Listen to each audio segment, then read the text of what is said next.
Le cheval sauvage cria et implora de l'aide. Vous n'allez pas croire qu'il a sauvé. Chers spectateurs, veuillez écrire dans les commentaires d'où vous venez. Nous sommes vraiment curieux de savoir de quelle ville vous êtes. Bon visionnage. Le cheval sauvage nommé Alta marchait le long de la steppe rocheuse avec son poulain agité, Ker, surveillant attentivement chacun de ses mouvements, lui apprenant les odeurs de l'espace ouvert, de l'armoise sèche, de la pierre chauffée par le soleil et de l'eau lointaine, stoppant à temps toute impulsion trop brusque et ne laissant pas le jeu aller trop loin. Chaque matin, il longeait une crête rocheuse basse, où le vent passait librement à travers les fissures, emportant la poussière et les vieilles odeurs. Ker aimait courir devant, bondissant sur ses jambes encore instables mais élastiques, écoutant le craquement sec du gravier sous ses sabots. Et en ce jour brûlant, son attention fut attirée par une étroite crevasse au pied d'un petit rocher, sombre et fraîche, comme une promesse d'ombre et d'humidité, au fond de laquelle scintillaient des gouttes accumulées pendant la nuit. Le poulain renifla joyeusement et s'y précipita, disparaissant de vue, et Alta remarqua son absence trop tard. Elle accéléra, mais le bord de la pierre était traître, s'effritant sous son poids.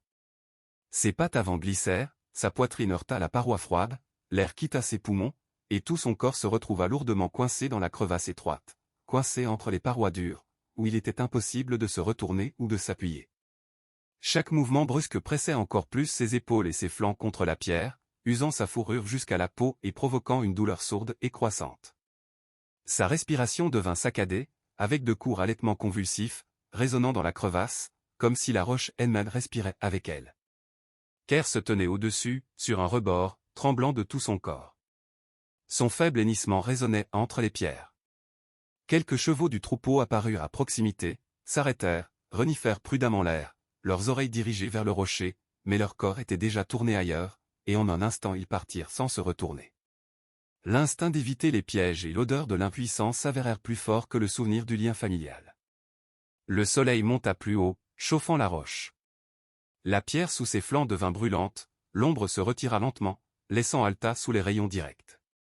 L'air s'épaissit, les sons s'assourdirent, le temps s'étira en une immobilité visqueuse.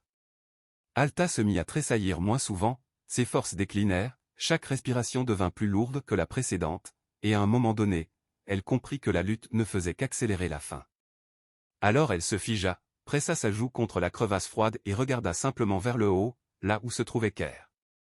Son regard devint calme et lourd, rempli d'acceptation et d'un adieu silencieux. Le poulain se précipita le long du bord, s'allongea sur la pierre chaude, puis se releva aussitôt. Son cri devint rauque, sa voix se brisa, la soif brûlait sa gorge, et il prit quelques gorgées hâtives dans une petite cavité à l'humidité trouble, avant de revenir vers sa mère, la poussant de son museau. L'air au-dessus du ravin semblait se tendre. Le temps passa, le soleil était haut, et c'est alors, quand le monde avait presque accepté la perte, qu'un miracle arriva de loin, avec le bourdonnement grave et croissant d'un moteur. Un pick-up avançait lentement à travers la steppe avec deux gardes forestiers de retour de leur patrouille.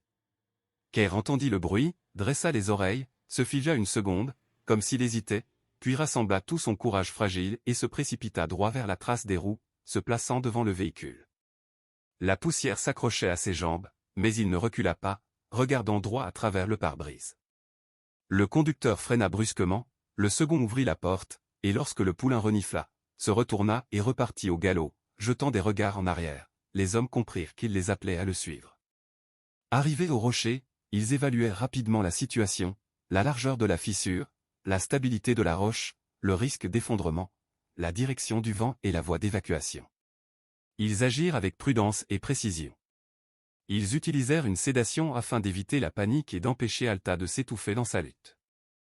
Puis ils ont sécurisé les cordes et installé des renforts en bois, élargissant lentement l'ouverture et soulageant la pression sur sa poitrine et ses épaules.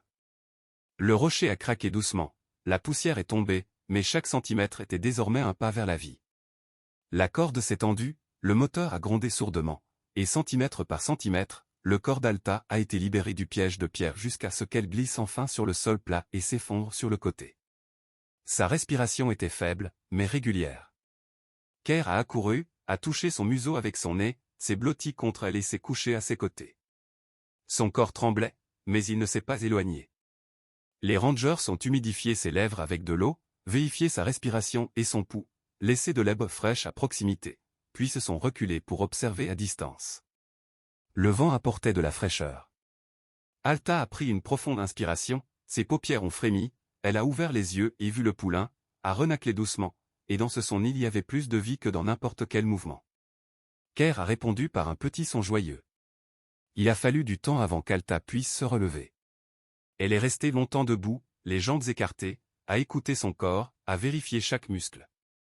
Puis elle a léché le cou du poulain, a respiré son odeur comme pour reconquérir le monde, et a commencé à manger, lentement, prudemment.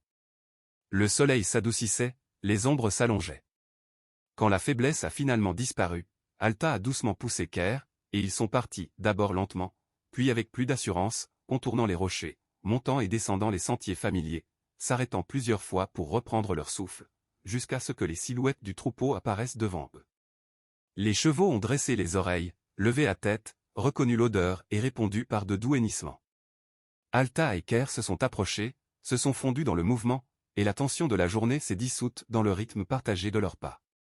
Ils se sont retournés une dernière fois, jetant un regard vers l'endroit où se trouvait le pick-up. Deux silhouettes immobiles à l'intérieur étaient à peine discernables, mais ce fil de regard reliait deux mondes. Les Rangers ont répondu par un calme silence et n'ont pas bougé de leur place. La mère et le poulain sont partis avec le troupeau dans la vaste steppe, où le vent redevenait simplement du vent, le rocher simplement un rocher, et où la journée s'est terminée comme si rien ne s'était passé. Que s'est-il passé? Chers spectateurs, que pensez-vous de cette histoire? Merci de partager votre avis dans les commentaires. Et si vous avez aimé cette vidéo, mettez un pouce en l'air et abonnez-vous à notre chaîne. Au revoir.